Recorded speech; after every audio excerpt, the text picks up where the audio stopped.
Olá, pessoal! Dentro do contexto da clínica médica, vamos aqui estar conversando sobre as doenças hepáticas. É muito importante que você assista a aula de anatomia e fisiologia do sistema hepático para que você entenda as particularidades da circulação hepática e dessa forma consiga perceber aqui melhor as patologias, ok? Utilizamos como referência alguns artigos científicos que trouxeram aí uma revisão bibliográfica sobre anatomia, fisiologia e as doenças aqui hepáticas e também o nosso querido livro do Brunner, tá certo? Que foi aí a maior parte das informações da aula retiradas de lá, ok? Vamos estar aqui intercalando teoria e questões, que é aquele jeito que eu gosto e que eu acho que você também deve gostar. Beleza, gente? Vamos lá então, quais são as principais doenças hepáticas que vamos conversar aqui? Nós temos a cirrose hepática, que envolve aí a fibrose do tecido hepático, tá certo, gente? Diversas doenças vão ter como reta final aí o desenvolvimento dessa cirrose hepática, beleza? Temos também aqui a esteatose hepática, que pode ser aqui cirrótica, né, em relação aqui ao endurecimento desse tecido de forma a causa não ser aqui alcoólica, particularmente aí a esteatose gordurosa é a mais comum, né, em relação à esteatose e tem um impacto alto em relação aí a esse desfecho de levar ao enrijecimento do tecido hepático, tá? Principalmente porque ele tem a esteatose não alcoólica relacionada à gordura, ele tem muito associação com a síndrome metabólica, com diabetes, hipertensão, as doenças aí relacionadas à maior incidência da nossa população para questão aí de modernidade mesmo, doenças da modernidade que trazem um impacto aí no infarto, no AVC e que também estão atreladas aqui à esteatose hepática, tá certo? Beleza. Nós temos aqui as hepatites virais, vamos fazer uma revisão dos tipos de hepatites, tá certo? Vamos falar da icterícia, que não é uma doença propriamente dita, tá certo? A icterícia é aqui uma sintomatologia relacionada aqui há problemas hepáticos por acúmulo da bilirrubina, tá certo? Mas vamos aqui traçar o metabolismo da bilirrubina, como que acontece a icterícia, vamos conversar um pouquinho sobre isso. Vamos falar um pouquinho sobre hipertensão portal, que é uma complicação da cirrose hepática e de outras doenças hepáticas, levando aí um aumento da pressão dentro da circulação porta, e isso causa aí repercussões, varizes esofagianas, varizes no estômago, hemorragia digestiva. Então nós vamos estar fazendo uma conexão da hipertensão portal, varizes esofágicas e hemorragia digestiva alta, ok? Ascite. Ascite também é uma complicação de problemas hepáticos. A cirrose aqui tem como complicação a ascite, a hipertensão portal e ascite. E essa ascite, que é o líquido aí na cavidade peritoneal do abdômen, a gente vai trabalhar aqui com ela os exames físicos em relação ao que precisa ser observado e também a paracentese, que é o procedimento para drenar esse líquido no peritônio, ok? As doenças hepáticas estão associadas com deficiências nutricionais pela incapacidade das células hepáticas de metabolizar vitaminas, tá certo? E também aqui incapacidade do fígado de metabolizar e promover a questão da coagulação sanguínea. A gente também tem problemas com a coagulação associada com problemas hepáticos, ok?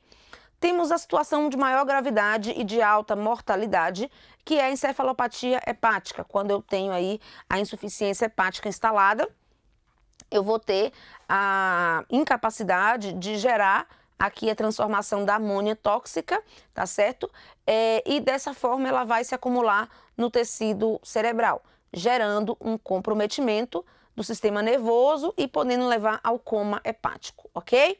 Beleza. Além dos problemas hepáticos, nós vamos conversar um pouquinho sobre as doenças colestáticas em relação aí a cálculo na vesícula, tá certo? E também a inflamação e infecção desse tecido vesicular, tá certo? E mostrando o impacto disso aqui em relação ao nosso funcionamento aqui do corpo, beleza? Maravilha! Começamos então a falar sobre os exames que são aqui realizados para avaliação da função hepática, ok?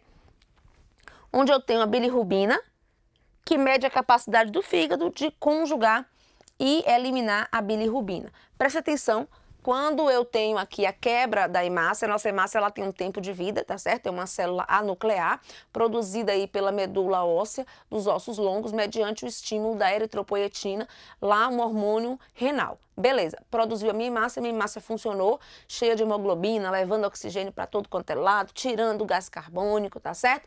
Funcionou em torno de 60, 90 dias aí, no máximo 120.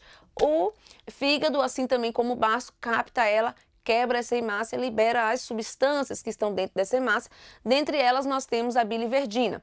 E aí, essa biliverdina se transforma em bilirrubina e essa bilirrubina precisa ir para o fígado, onde ela vai passar por um processo metabólico aqui, enzimático, e vai se tornar uma bilirrubina mais solúvel. Essa bilirrubina mais solúvel vai poder então ser eliminada. Uma parte dela vai por meio da bile, né? O fígado produz a bile é armazenada na vesícula biliar, vai pelo colédoco, né, até a ampola de Vater lá no intestino delgado, solta essa bile para fazer a digestão ali da gordura e junto com essa bile nós temos então a bilirrubina que vai ser metabolizada no intestino e vai sair nas fezes, ok?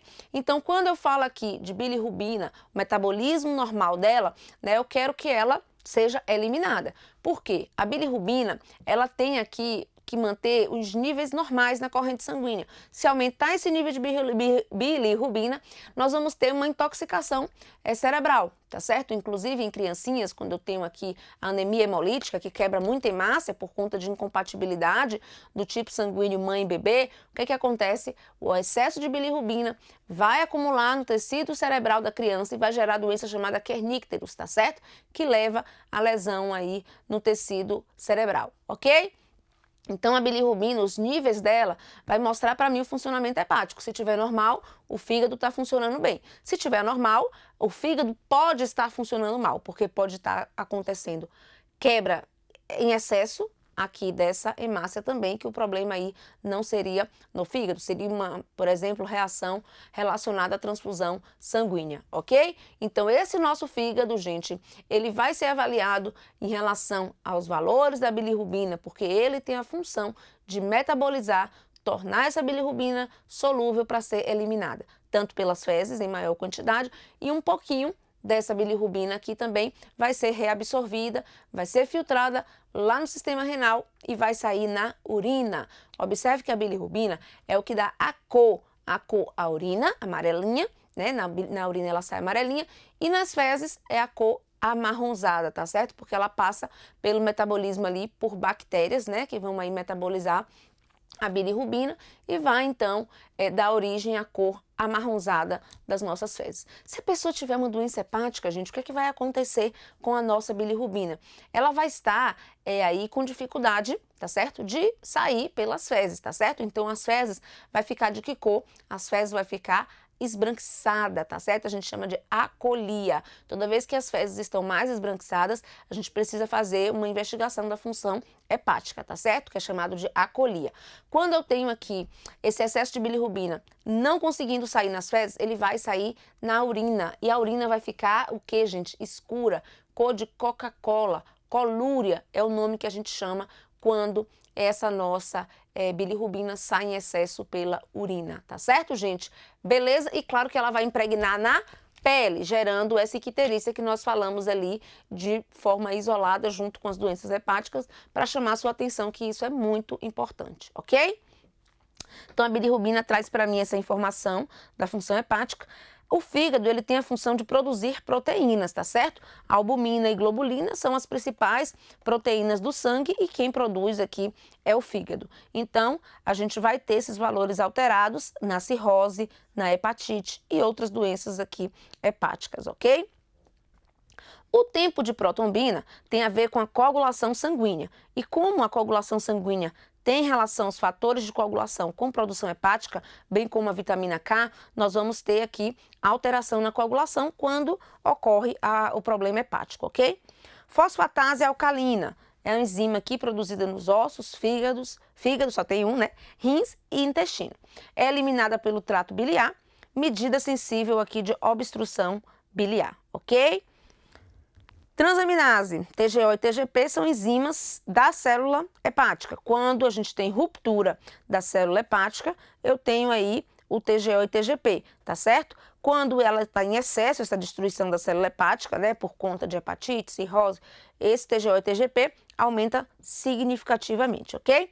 Ele vai ser um marcador de doença de obstrução biliar e também aumenta no alcoolismo, porque o álcool ele é muito tóxico ao fígado, né? O fígado metaboliza até uma quantidade, se for muito em excesso, a gente tem aí a destruição de células hepáticas, ok? Amônia sérica. Amônia é um indicador sensível aqui para lesão cerebral, tá certo? Se tiver em excesso.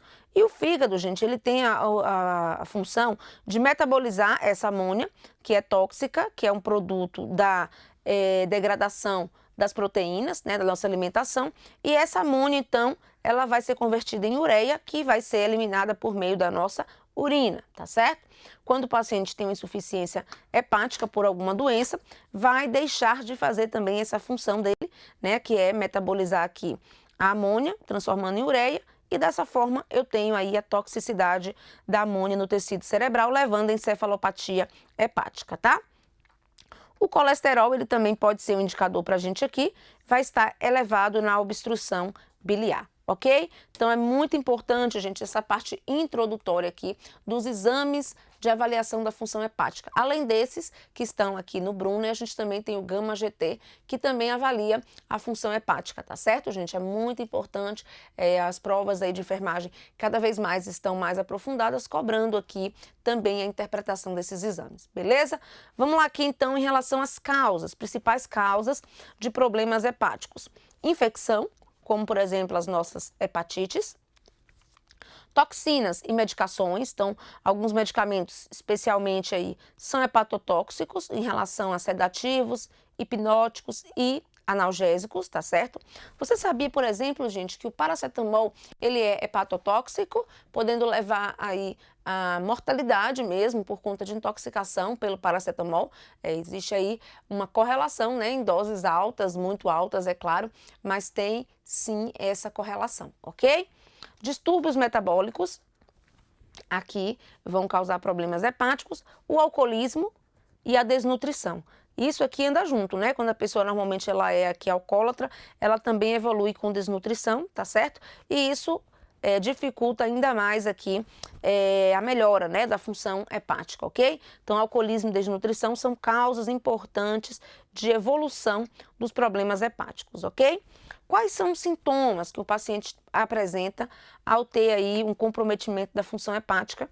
Eu tenho a icterícia pelo acúmulo da bilirrubina, eu tenho a fadiga, eu tenho o prurido, o excesso de bilirrubina, né, que gerou icterícia também causa prurido na pele, dor no quadrante superior direito, que é aqui o hipocôndrio direito, localização do fígado, tá certo? E da vesícula biliar, ascite, que é o acúmulo de líquido por conta da hipertensão portal. Nós vamos ter aí, né, uma drenagem de líquido para o peritônio, gerando essa ascite. Por conta da ascite, a gente tem a distensão abdominal e pela hipertensão portal gera aqui varizes, né, dilatação de vasos sanguíneos e circulação colateral também, e isso pode romper e gerar uma hemorragia digestiva alta de grande gravidade aí de mortalidade por choque hipovolêmico, tá? Quais são os cuidados de enfermagem ao paciente com doenças hepáticas? Eu tenho que melhorar o nível de agitação, acalmar o paciente, acalmar aqui essa inquietação. Tem uma palavrinha que pode cair na sua prova que chama asterix.